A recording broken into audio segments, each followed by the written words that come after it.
ରାୟଗଡ଼ା ଜିଲ୍ଲା କାଶୀପୁର ବ୍ଲକ ଅନ୍ତର୍ଗତ ଅଣ୍ଡିରା କାଞ୍ଚ ଥାନା ଅଧୀନ ବାଫଳା ମାଳି ଖଣି ପ୍ରଭାବିତ ଅଞ୍ଚଳରୁ ପ୍ରାୟ 5 ଦିନ ଧରି 4ଗୋଟି ପଞ୍ଚାୟତରୁ ଶତାଧିକ ଲୋକେ ଆଲୁମିନିୟମ ପ୍ରକଳ୍ପ ବକ୍ସାଇଟ୍ ଖଣି ଖନନ ବାଫଳ ମାଳି ମୁଖ୍ୟ ରାସ୍ତା ଅବରୋଧ କରି ଶାନ୍ତିପୂର୍ଣ୍ଣ ଧାରଣାରେ ବସିଥିବାର ଦେଖିବାକୁ ମିଳିଛି।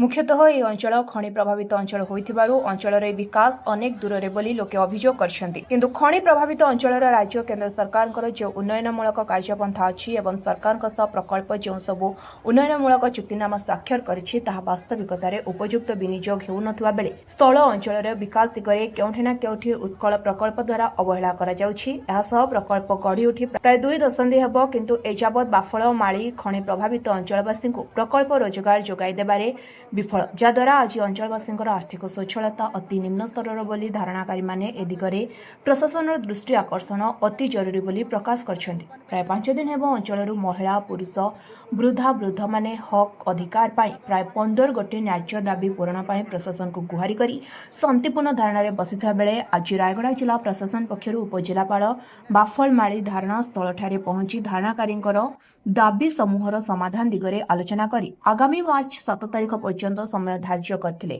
କିନ୍ତୁ ଅଞ୍ଚଳବାସୀ ଉପଜିଲ୍ଲାପାଳଙ୍କ ପ୍ରସ୍ତାବକୁ ଅସହମତ ହୋଇଥିଲେ, କାରଣ ପୂର୍ବେ ବିଭିନ୍ନ ସମୟରେ ଏହିଭଳି ଜିଲ୍ଲା ପ୍ରଶାସନଠାରେ ଅଞ୍ଚଳବାସୀଙ୍କର ଅନେକ ବୈଠକ ଅସଫଳ ଥିବାର ଉଦାହରଣ ଦେବା ସହ ଆସନ୍ତା ମାର୍ଚ୍ଚ 7 ତାରିଖ ଅତି ବିଳମ୍ବ ହେଉଥିବାରୁ ତୁରନ୍ତ ନିକଟ ଦିନ ଧାର୍ଯ୍ୟ କରାଯାଉ ଏବଂ କେବଳ ଆଶ୍ୱାସନା ନୁହେଁ ପ୍ରଶାସନ ଦ୍ୱାରା ଏକ ଲିଖିତ ମାଧ୍ୟମରେ ପ୍ରତିଶ୍ରୁତି ଦିଆଯାଉ ବୋଲି ଅଞ୍ଚଳବାସୀମାନେ ନିଜ ଜିଦ୍ରେ ଅଟଳ ରହିଥିବା ଦେଖିବାକୁ ମିଳିଥିଲା। ମୋ ନାଁ ସଞ୍ଜୀବ ନାୟକ, ଗ୍ରାମ ଯୋଗୀପାରିତୁଣ୍ଡା, ମାଇନ୍ସ ପ୍ରଭାବିତ ଗ୍ରାମ ଅଟେ ଏବଂ ମୋର ପଞ୍ଚାୟତ ହେଉଛି କଡ଼ିପାରି, ବ୍ଲକ କାଶୀପୁର, ଜିଲ୍ଲା ରାୟଗଡ଼ା।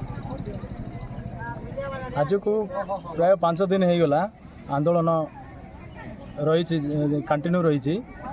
ଆଜି ଜିଲ୍ଲା ପ୍ରଶାସନ ତରଫରୁ ଆସିଥିଲେ, ସବ୍ କଲେକ୍ଟର ମହୋଦୟ ଆସିଥିଲେ ଏବଂ ଏସ୍ଡିପିଓ ମହୋଦୟ ଆସିଥିଲେ ଏବଂ ଅନ୍ୟାନ୍ୟ ଆମର ଅଞ୍ଚଳର ଥାନା ଅଧିକାରୀମାନେ ଆସିଥିଲେ। କିନ୍ତୁ ଏପର୍ଯ୍ୟନ୍ତ କୌଣସି ଆଲୋଚନାର ସମାଧାନ ଦାବିର ସମାଧାନର ଆଲୋଚନା କୌଣସି ହୋଇପାରିଲା ନାହିଁ। ତାଙ୍କେ ଏବେ ମଧ୍ୟ ସେହି ପ୍ରତିଶ୍ରୁତି ଦେଇଛନ୍ତି, ସମୟ ମାଗିଛନ୍ତି ଯେ ଆସନ୍ତା ମାସ 7 ତାରିଖରେ ଆପଣମାନଙ୍କ ସହିତ ଏବଂ କମ୍ପାନୀ କର୍ତ୍ତୃପକ୍ଷ ଆମେ ଏବଂ ଡିଷ୍ଟ୍ରିକ୍ଟ ଆଡମିନିଷ୍ଟ୍ରେସନରୁ ଅଧିକାରୀମାନେ ରହିବେ, ସେଦିନ ଆପଣଙ୍କର ଦାବିର ଆଲୋଚନା କରାଯିବ। କିନ୍ତୁ ଆପଣ ଜାଣିଛନ୍ତି ଏ ଅଞ୍ଚଳରେ ଅନେକ ଥର ଏହି ପ୍ରକାର ଆନ୍ଦୋଳନ ହୋଇଛି, ଅନେକ ଦାବି ମଧ୍ୟ ହୋଇଛି, ଏହି ରିଲେଟେଡ୍ ଦାବି ମଧ୍ୟ ହୋଇଛି, ଯେଉଁଟାକି ଆମମାନଙ୍କର ମୌଳିକ ଅଧିକାର ପାଇଁ ଆମର ଲୋକମାନେ ପୂର୍ବରୁ ମଧ୍ୟ ଆନ୍ଦୋଳନ କରିଥିଲେ। ଏବେ ସେହି ମୌଳିକ ଅଧିକାର ପାଇଁ ଆମେ ଏ ଅଞ୍ଚଳରେ ଏବେ ବର୍ତ୍ତମାନ ମଧ୍ୟ ସେହି ଦାବିରେ ଆମେ ଆନ୍ଦୋଳନ କରୁଛୁ।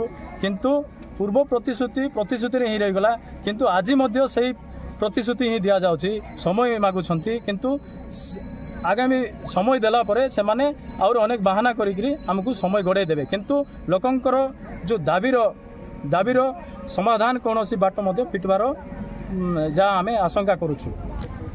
ସାର୍ ଦେଖନ୍ତୁ, ଗୋଟେ ଦୁଃଖର ବିଷୟ, ଆମର ରାଇଟ୍ସ ଅଛି ଏ ଜାଗାରେ ଆମେ ପ୍ରୋଟେଷ୍ଟ କରିବାକୁ, ଆମର ଅଧିକାର ଅଛି। ଏଇ ଖଣି ପାଣି ଯାହା ଜଙ୍ଗଲ ଜମି ଇଏ ହେଉଛି ଆଦିବାସୀଙ୍କର ସମ୍ପତ୍ତି। ଏହାକୁ ଯଦି କୌଣସି କମ୍ପାନୀ ଯଦି ନେବା ପାଇଁ ଚାହେଁ ତାହେଲେ ଅଞ୍ଚଳର ବିକାଶମୂଳକ କାର୍ଯ୍ୟ ଏବଂ ସମସ୍ତ ମୌଳିକ ସୁବିଧାର ସୁଯୋଗ ସମସ୍ତଙ୍କୁ ଅବଲମ୍ବନ କରିକି ମାନେ ଦାବି ପୂରଣ କରିକି ହିଁ କରିବାର ଦାୟିତ୍ୱ ରହିଛି। କିନ୍ତୁ ସେହି ମୌଳିକ ଅଧିକାରରୁ ଆମମାନଙ୍କୁ ଆଜିକୁ 15ରୁ 20 ବର୍ଷ ହେଲାଣି ବଞ୍ଚିତ ରଖାଯାଇଛି। ତ ଆଜି ସିଏସ୍ଆର୍ ଫଣ୍ଡରୁ ଆମର ଯେଉଁ ସାମାଜିକ ଉନ୍ନତିମୂଳକ କାର୍ଯ୍ୟ ଏବଂ ଯେଉଁଟାକି ଜିଲ୍ଲା ଖଣିଜ ସମ୍ପଦ ଯେଉଁଟା DMF ଫଣ୍ଡ ଯେଉଁ ଆମେ କହୁଛୁ, ସେଇଟା এই ଅଞ୍ଚଳରେ 80% ଖର୍ଚ୍ଚ ହେବାର ଥିଲା, କିନ୍ତୁ ଆଜକୁ 20 ବର୍ଷ ହେବାକୁ ଯାଉଛି। କିନ୍ତୁ ସେଇ ଫଣ୍ଡଟା କୁଆଡ଼େ ଯାଉଛି? ଆମ ଅଞ୍ଚଳ ବର୍ତ୍ତମାନ ମୌଳିକ ସୁବିଧାରୁ 20 ବର୍ଷ ବଞ୍ଚିତ ହେଲାଣି। ନିହାତି ଭାବରେ ଆଜି କମ୍ପାନୀ କର୍ତ୍ତୃପକ୍ଷ ମଧ୍ୟ ଅଛନ୍ତି ଆଉ ଜିଲ୍ଲା ପ୍ରଶାସନ ଅଛନ୍ତି। ଆମକୁ ସମୟ ମାଗିଥିଲେ, ଠିକ୍ ଅଛି, ଆମେ ସମୟ ଦେବା ପାଇଁ ମଧ୍ୟ ରାଜି ଅଛୁ, କିନ୍ତୁ ଆମକୁ ଗୋଟେ ରିଟର୍ନ ମାଧ୍ୟମରେ, ଯେଉଁଟାକି ଲିଖିତ ମାଧ୍ୟମରେ ଗୋଟେ ଆମର ଆଶ୍ୱାସନା ଯେମିତି ରହିପାରିବ, ଆମେ ଆଗାମୀ ଦିନକୁ ପୁଣି ଏହି ଦାବିର ସମସ୍ୟା ଯଦି ସମାଧାନ ନ ହୁଏ ତାହେଲେ ଆମେ ଆଉ ପୁଣି ଥରେ ଆମେ ଆନ୍ଦୋଳନ କରି। କାଶୀପୁର ସତ୍ୟନାରାୟଣ ସାହୁଙ୍କ ରିପୋର୍ଟ, ସ୍ୱତନ୍ତ୍ର ଓଡ଼ିଶା ଲାଇଭ୍।